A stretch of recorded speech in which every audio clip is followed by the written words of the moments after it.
Look who's here for this book reading. Isn't he gorgeous? Yes, I am. Okay. Summer. Chapter 41. On clear summer days, Roz and Brightbill and Chit Chat liked to go exploring. They investigated the island's sandy southern point. They marveled at the rainbows that curved up the waterfall. They surveyed the forests from the branches of tall trees. They met new friendly creatures, and sometimes they met new unfriendly creatures. Hmm. Do we have unfriendly creatures? Maybe Rockmouth or the bears. The only creatures they had to worry about were the bears. One time, when they came upon a bear fishing in the river, Roz whispered, "You know what to do." And Brightbill flew up and away, Chit Chat scurried home through the treetops, and Roz melted into the landscape as only she could. Later, they met back at the nest and told the neighbors all about their brush with danger. On dreary summer days, they could stay inside. Roz asked Brightbill and Chit Chat about dreaming and about flying and about eating and about all the things that they could do that she could not. You know, I think that's how she learns, because she asks questions and she observes. So here she's asking questions and she's learning. But the youngsters had too much energy to sit still for very long. They spent one drizzly afternoon kicking acorns across the nest. Chit Chat piled them up, and then Brightbill swung his big foot, and the acorns went flying. The little friends chased the acorns as they bounced and rolled and spun across the floor, and then they made a new pile and kicked them again. Sometimes an acorn would bounce off Roz's body, clang, and everyone would laugh and giggle together. Even Roz laughed. Ha ha ha, said the robot, trying to act natural. On clear summer evenings, they would sit outside and watch fireflies twinkling around the pond. Then they'd lie back and gaze up at the darkening sky. That big circle is the moon, said Chit Chat. And those little lights are called stars. And one time I tried to count them all, but I can only count to 10. So I just kept counting to 10 over and over, and I have no idea how many stars there are, but I know it's more than 10. They're not all stars, said Roz. Some of them are planets. What's a planet? Said Chit Chat. A planet is a celestial body orbiting a star. What does celestial mean?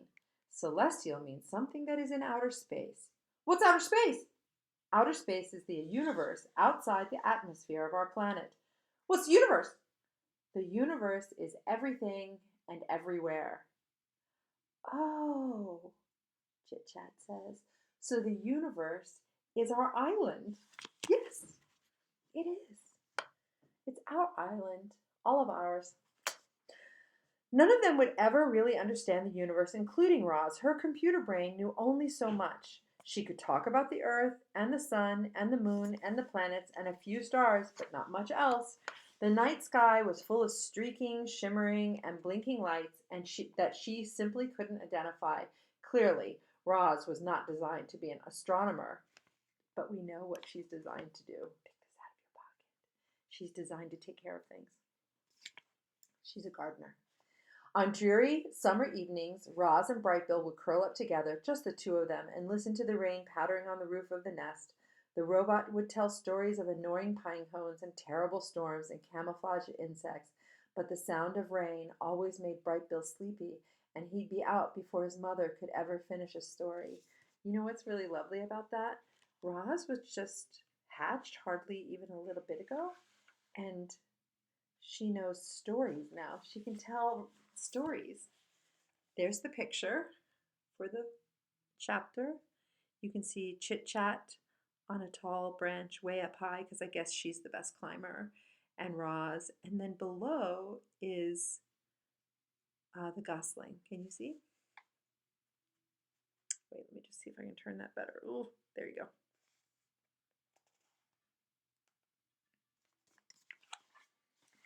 Chapter 42, The Strange Family. I wonder if they're going to meet the bears again. The bears are a family. There was a brother and a sister bear, and then the mother bear. It was a sweltering afternoon in chapter 42, The Strange Family, and the heat had put everyone in a bad mood. Roz was standing in the shade, watching her son out on the water.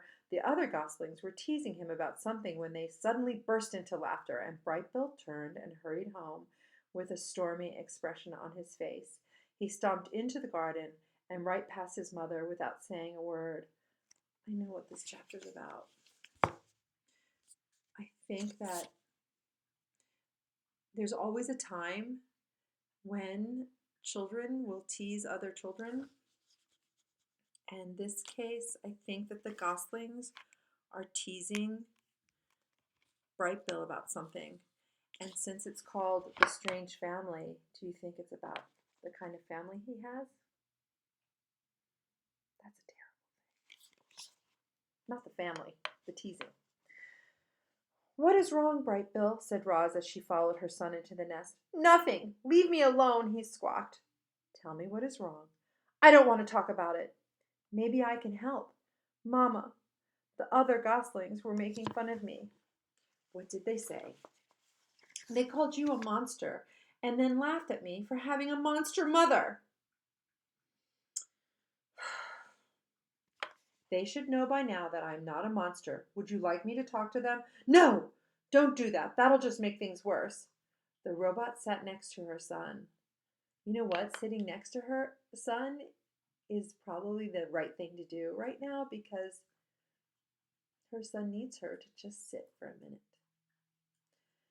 Mama, I know you're a robot, but I don't understand what a robot is. A robot is a machine. I was not born, I was built. Who built you? I do not know. I do not remember being built. My very first memory is waking up on the northern shore of this island. Were you smaller back then? Said the gosling. No, I have always been this size. Roz looked down at her weathered body. However, I used to be shiny, like the surface of the pond. I used to stand straighter than a tree trunk. I used to speak a different language. I've not grown bigger, but I have changed very much. The robot wanted to explain things to her son, but the truth was that she understood very little about it herself. It was a mystery how she had come to life on the rocky shore. It was a mystery why her computer brain knew certain things but not others, and she tried to explain Brightbill's question. She tried to answer Brightbill's questions, but her answers only left him more confused. What do you mean you're not alive? Squawked Brightbill. It is true. I am not an animal, said Roz. I do not eat or breathe. I am not alive. But you move and you talk and you think, Mama. You're definitely alive. It was impossible for such a young goose to understand technical things like computer brains and batteries and machines. The gosling was much better at understanding natural things like islands and forests and parents. Parents.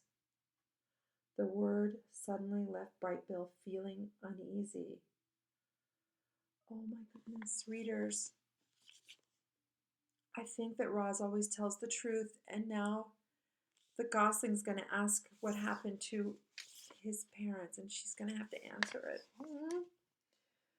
You're not my real mother, are you? There are many kinds of mothers, said the robot. Some mothers spend their whole lives caring for their young. Some lay eggs and immediately abandon them. Some care for the offspring of other mothers. I have tried to act like your mother, but no, I am not your birth mother. Do you know what happened to my birth mother? Roz is going to have to answer that.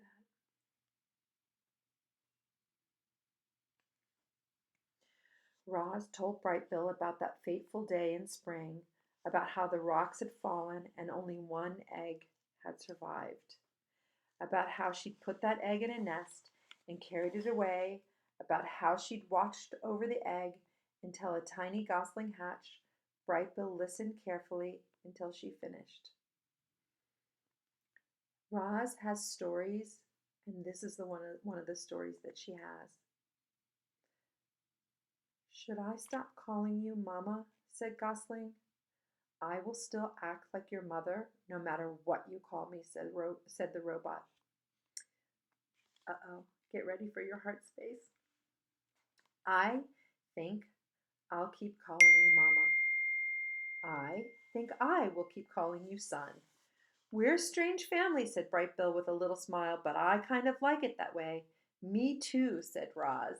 You know what? Even though Chit Chat is a friend, I wonder because Chit Chat is so young. He's only 12 and a half weeks. Maybe he could be kind of like a cousin because he has no one. Or maybe even like a sister. Or maybe she could be a sister. I don't know. Chapter 43, The Gosling Takes Off. Wait a minute. There's no picture in the Strange Family. There's no picture. Wait a second, just like that. Okay. But then here, the Gosling takes off. Oh, there's the light. The Gosling takes off. I'm wondering if the Gosling runs away because I don't know. Let me check. It must be hard to have a robot for a mother, and I think the hardest part for Brightbill was all the mystery that surrounded Roz. Where had she come from? What was it like to be a robot? Would she always be there for him? These questions filled the Gosling's mind, and his feelings for his mother swung between love and confusion and anger. And I'm sure many of you know what that's like. Sometimes you're angry at someone, but you still love them. Sometimes you're frustrated, but you still love. Sometimes you're can't have that person near you, but in that soft spot, you still love that person. I already read that. Roz could sense that Brightbill was struggling, and so she spent a lot of time talking with him about families and geese and robots. There are other robots on the island, said the Gosling during one of their talks. He'd been sitting beside his mother in the garden, but now stood and faced her. Yes, there are others on the island, said Roz, but they are inoperative. Inoperative? For a robot, being inoperative is like being dead. Where are the dead robots? They are on the northern shore. I want to see them. I do not think that is a good idea. Why not? You are still a Gosling. You are too young to see dead robots. I will take you to see them when you are older. Mamma, I am not a Gosling anymore. Brightbill puffed out his chest. I am already 4 months old. I am sorry, said Roz, but you cannot go. Brightbill stomped around the garden and squawked, This isn't fair! I promise I will take you to see them when you are older, said the robot. But I want to go now! Please calm down. You can't even fly. I could take off and you wouldn't be able to stop me. Roz stood, and her long shadow fell across her son. The Gosling could feel his emotions swinging wildly, and for a moment he was actually afraid of his own mother. That's a feeling. Without thinking, he sprinted toward the pond, beat his wings, and flew away. Uh, there is a picture. Look. He's flying away. Can you see the robot standing in the trees? She can't fly after him. He's angry. He's going to fly fast. And it does say, let me just see what the chapter was called again. The Gosling takes off. Wait a minute. The next chapter is called The Runaway. The first sentence is, Your son will be fine, said Loudwing. You know how they are at this age. Roz doesn't know. She's never raised a Gosling. She's only been alive for a little bit more than 4 months because, or not alive, turned on, activated. So we'll read the rest later.